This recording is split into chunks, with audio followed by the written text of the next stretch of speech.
കുങ്കുമമോ പരിഭവവർണ്ണ പരാഗങ്ങളോ കവിതയുമായി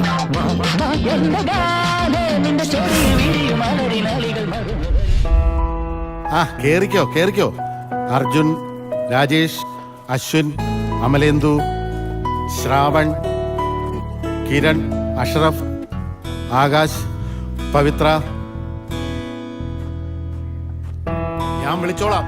കുട്ടികളെ നന്നായിട്ട് ശ്രദ്ധിക്കണേ സുഹൃത്ത് സാറേ. ശരി സാർ. ശരി.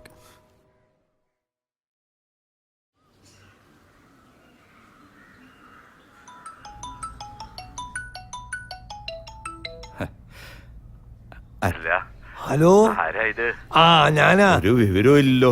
ഞാൻ 2 ദിവസം മുമ്പ് വിളിച്ചതല്ലേ. പിന്നെ എന്തൊക്കെയുണ്ട് വിശേഷങ്ങള്? അല്ല, ഒന്നുമില്ല.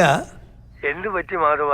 മോള് നിനക്ക് സുഖമില്ലെന്ന് പറഞ്ഞു. ആ പഴയ നെഞ്ചുവേദന പിന്നെയും വന്നില്ലേ? ഹേയ്, വയസ്സായിക്കൊണ്ടിരിക്കുകയല്ലേ. അത് നിനക്ക് മാത്രല്ലല്ലോ. ഇപ്പൊ എങ്ങനെയുണ്ട് നെഞ്ചുവേദന? വേറെ കുഴപ്പമൊന്നുമില്ല. As usual. ഡോക്ടർ റെസ്റ്റ് എടുക്കാൻ പറഞ്ഞിട്ടുണ്ട്. ഇന്ന് രാവിലെ മോള് പറഞ്ഞപ്പോഴാണ് ഞാൻ കാര്യങ്ങളൊക്കെ അറിഞ്ഞത്. അല്ല, വിളിക്കുമ്പോഴെങ്കിലും നിനക്കൊന്ന് പറഞ്ഞൂടെ? ഹേ, അതിന് മാത്രമേ എനിക്കൊന്നുമില്ലടോ. നിങ്ങളൊക്കെ കൂടി എന്നെ രോഗിയാ കരുതാ മതി. അത് വിട്. മനു എന്നാ നാട്ടിലെത്തുന്നേ? അവൻ അടുത്ത മാസം വരുന്നാ പറഞ്ഞേ. മോൾ അങ്ങോട്ട് വരുന്നുണ്ടെന്ന് നീ അവളോട് തന്നെ നേരിട്ട് ചോദിക്കേ. അവൾ എത്തിന്നാ തോന്നുന്നേ.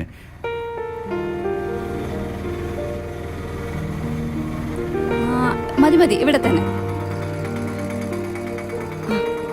ചേട്ടാ, ഒരു 10 മിനിറ്റ്. ഇപ്പൊ വരാം. ഒരു 10 മിനിറ്റ്. ചേച്ചി, എനിക്ക് വെയിറ്റ് ചെയ്യാനൊന്നും പറ്റത്തില്ല. വേറെ ഓട്ടോ ഉണ്ട്. ഇപ്പൊ വരാം. പുറത്തൊരു ഓട്ടോ വന്നിട്ടുണ്ട്. ഞാൻ പിന്നീട് വിളിക്കാം. വേറെ വിശേഷമൊന്നുമില്ലോ. എന്ത് വിശേഷം? ശരി, ഓക്കെ. മോളെ, അമ്മേ, നിനക്കൊന്ന് ബാങ്കിൽ പോണ്ടേ? പോണമ്മേ. ഓഡിറ്റിങ്ങാ. അച്ഛനെ ഒന്ന് കണ്ടിട്ട് പോവാന്ന് കരുതി. അച്ഛൻ ഇപ്പൊ എങ്ങനെയുണ്ട്? ഡോക്ടർ റെസ്റ്റ് എടുക്കാൻ പറഞ്ഞേക്കാ. അച്ഛനകത്തുണ്ട്, നീ പോയി കണ്ടോ. ഞാനൊന്ന് കണ്ടിട്ട് വരാം. നീ മോളെ കൂടെ കൂട്ടിക്കൊണ്ടുവരാത്ത എന്താ? അവളുടെ സ്കൂളിൽ നിന്ന് ടൂർ പോയിരിക്കാമേ. ശരി.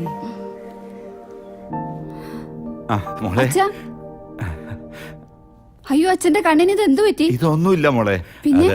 അസുഖത്തിന്റെ ഒരു ഭാഗമാ. നീ ടെൻഷൻ അടിക്കണ്ട. 2 ദിവസം കൊണ്ട് മാറിക്കോളും. അച്ഛനോട് ഞാൻ എത്ര വട്ടം പറഞ്ഞു പുറത്ത് നല്ലൊരു ഹോസ്പിറ്റലിൽ കാണിക്കാന്ന്. എന്തിനാ മോളെ അതൊക്കെ? വാ, നീ ഇരിക്ക്. ഇതും കൊണ്ട് നടക്കാനാണോ അച്ഛന്റെ ഭാവം? ഞാൻ ഇടയ്ക്ക് മനുവേട്ടനോട് പറഞ്ഞിരുന്നു, അടുത്ത ലീവിന് വരുമ്പോ അച്ഛനെ കൂടെ കൊണ്ടുപോവാന്നാ പറഞ്ഞേ. നമുക്ക് അവിടെ നല്ലൊരു ഹോസ്പിറ്റലിൽ കാണിക്കണം. അതൊന്നും വേണ്ട മോളെ. അങ്ങനെ പറഞ്ഞ എങ്ങനെയാ? എനിക്കിപ്പോ യാതൊരു പ്രശ്നവും ഇല്ല. I am completely fine. അത് അച്ഛൻ മാത്രം പറഞ്ഞാ പോരാ, നമുക്ക് ഹോസ്പിറ്റലിൽ കാണിക്കണം. അതൊക്കെ വിട്. നീ മോളെ കൂടി കൂട്ടിക്കൊണ്ടുവരാത്ത എന്താ? എനിക്ക് അവളെ കാണാൻ കൊതിയാവുന്നു. അവൾക്ക് ക്ലാസ് ഇല്ലേ അച്ഛാ? 2 വർഷം കൂടെ കഴിഞ്ഞാ 10th-ലാ. നിനക്ക് അവധി ദിവസം നോക്കി വന്നാ പോരെ? 100 കൂട്ടം തിരക്കാണച്ചാ. ഇന്നാണെങ്കിൽ ബാങ്കിൽ ഓഡിറ്റിങ്ങും. വൈകുന്നേരം ഇറങ്ങാന്ന് വെച്ചാ ഒത്തിരി ലേറ്റ് ആവും. അതാ രാവിലെ തന്നെ അച്ഛനെ കണ്ടിട്ട് പോവാന്ന് വെച്ച്. നിനക്ക് എന്നും ഉണ്ടല്ലോ ഓരോ കാരണങ്ങള്. അങ്ങനല്ല അച്ഛാ. ഒന്നുമില്ലെങ്കിലും അവളെന്റെ പേരക്കുട്ടിയല്ലേ. എനിക്കും ഇല്ലേ അവളെ കാണാൻ ആഗ്രഹങ്ങള്. ഞാൻ ഇനി എത്ര നാള് കാണുന്ന ആർക്കറിയാം. അങ്ങനെ പറയല്ലേ അച്ഛാ. ഞാൻ ഇന്നലെ അവളെയും കൂട്ടി വരാനാ തീരുമാനിച്ച്. അപ്പോഴാ അവളുടെ ഒരു ടൂറ്. ഇന്നലെ എന്നോട് പറയുന്നത്. നേരത്തെ പറഞ്ഞാ ഞാൻ തീരുമാനം മാറ്റുന്നു വെച്ചിട്ടാ. എല്ലാ അടവും പഠിച്ചു വെച്ചിട്ടുണ്ട് അച്ഛാ. ഭയങ്കര കുസൃതിയാ. നിന്റെ അല്ലേ മോള്? കുട്ടിക്കാലത്ത് നീ എന്തോരം കാണിച്ചിരിക്കുന്നു. അതൊക്കെ വെച്ച് നോക്കുമ്പോ അവള് പാവാ. പഠിച്ചാ മതിയായിരുന്നു. 2 വർഷം കഴിഞ്ഞ് SLC എഴുതേണ്ട കുട്ടിയാ. ഞാനും മനുവേട്ടനും ഒരുപാട് നിർബന്ധിച്ചതാ വേറെ നല്ല സ്കൂളിലേക്ക് മാറ്റാന്ന്. പക്ഷെ മനുവേട്ടന്റെ അച്ഛൻ സമ്മതിക്കണ്ടേ. നല്ല ടീച്ചിങ് ഇപ്പോഴും സർക്കാർ സ്കൂളിലെന്നാ പുള്ളിക്കാരന്റെ വാദം. വലിയ പാടാച്ചാ. ചില നേരത്ത് ദേഷ്യം വരും. പഴയ സ്വഭാവത്തിനൊരു മാറ്റവും ഇല്ലേ? എവിടെന്ന് രാവിലെ 2 പേരെ കിട്ടിയിട്ടുണ്ട്. പിടിച്ചിരുത്തി കത്തി വെക്കുക. അത് വിട്. നീ വല്ലതും കഴിച്ചോ? ഇല്ല, അവൾ അടുക്കളയിലുണ്ട്. നീ പോയി. അയ്യോ, സമയം ഒട്ടുമില്ല അച്ഛാ. ഞാൻ അമ്മയെ കണ്ടിട്ട് ഉടനെ ഇറങ്ങും. അച്ഛൻ റെസ്റ്റ് എടുത്തോളൂ. Bye, take care. Auto wait ചെയ്യാ. അമ്മേ, ഞാൻ ഇറങ്ങുവാ. ഇവളുടെ ഒരു കാര്യം.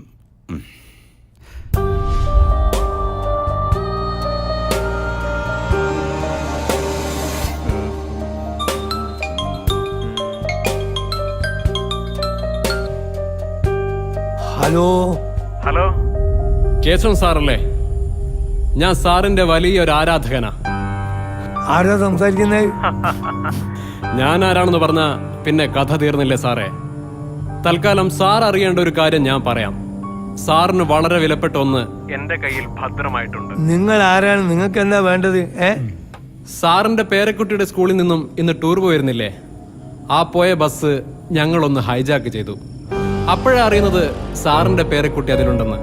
അപ്പോ അത് വിളിച്ചറിയിക്കുക എന്നത് എന്റെ കടമയല്ലേ?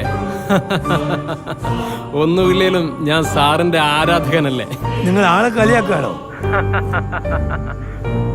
ഞാൻ ആരാന്ന് നിങ്ങൾക്ക് ശരിക്കും മനസ്സിലായില്ലല്ലേ? മനസ്സിലായത് കൊണ്ടല്ലേ സാറേ സാറിനെ തന്നെ വിളിക്കുന്നത്. എന്നാ ഇനി കാര്യമായിട്ടൊരു കാര്യം പറയാം. എനിക്കൊരു 50 ലക്ഷം രൂപ തന്ന സാറിന്റെ ചെറുമോളെ അങ്ങ് തിരിച്ചു തന്നേക്കാം. മേലി നമ്പറിൽ വിളിക്കരുത്. കുറെ എണ്ണ ഇറങ്ങിയിട്ടുണ്ട് ആളെ വടിയാക്കാൻ. ഈ ഫോൺ കണ്ടുപിടിച്ചാൽ തച്ചു കൊല്ലണം. ആ കൂട്ടത്തിൽ മുതലാളി ഉണ്ടെന്ന് പറഞ്ഞാണല്ലോ. ഏത് കൂട്ടത്തില്? അല്ല, ഫോൺ കണ്ടുപിടിച്ചതില്. അതിന് ലാൻഡ് ഫോണ്. ഇത് മൊബൈൽ അല്ലടോ. അല്ല, ആരാ മുതലാളി വിളിച്ചത്? എന്താ പ്രശ്നം? ആരോ വെറുതെ കളിപ്പിക്കാൻ വിളിക്കാന്ന്. മറ്റേ സ്കൂൾ ബസ് ഹൈജാക്ക് ചെയ്തെന്നോ മോള് ഓരോ കസ്റ്റഡിയിലാണെന്നൊക്കെ ചുമ്മാ തള്ളുക. അതും എന്നോട്. ഒന്നും അങ്ങനെ തള്ളിക്കളയാൻ പറ്റൂല മുതലാളി. മുതലാളി ഒന്ന് സ്കൂൾക്ക് വിളിച്ചു തിരക്കേ. ഒന്നും പറയാൻ പറ്റാത്ത കാല. എടാ ഇതാരോ കളിപ്പിക്കാൻ വിളിച്ചാന്ന്. അല്ല മുതലാളി, ഇതൊരു സ്ഥിരം സംഭവം ആയിക്കൊണ്ടിരിക്കുക. നേരോ? ഇന്നലെയും കൂടി ഞാൻ പത്രത്തിൽ വായിച്ചതാ. എന്തായാലും മുതലാളി ഒന്ന് വിളിച്ചു നോക്ക്. ഞാനൊന്ന് മോളെ വിളിക്കട്ടെ.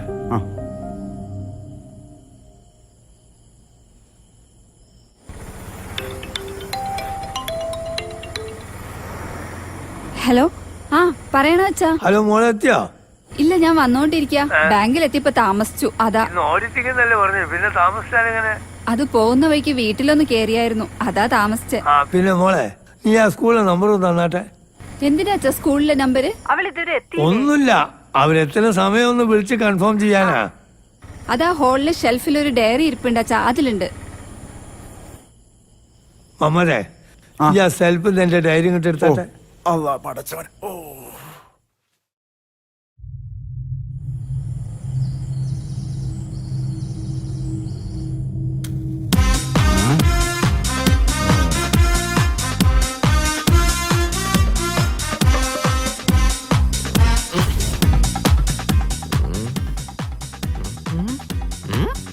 ഇതെന്താ ഗ്ലോബോ? അല്ലടാ നിന്റെ അച്ഛന്റെ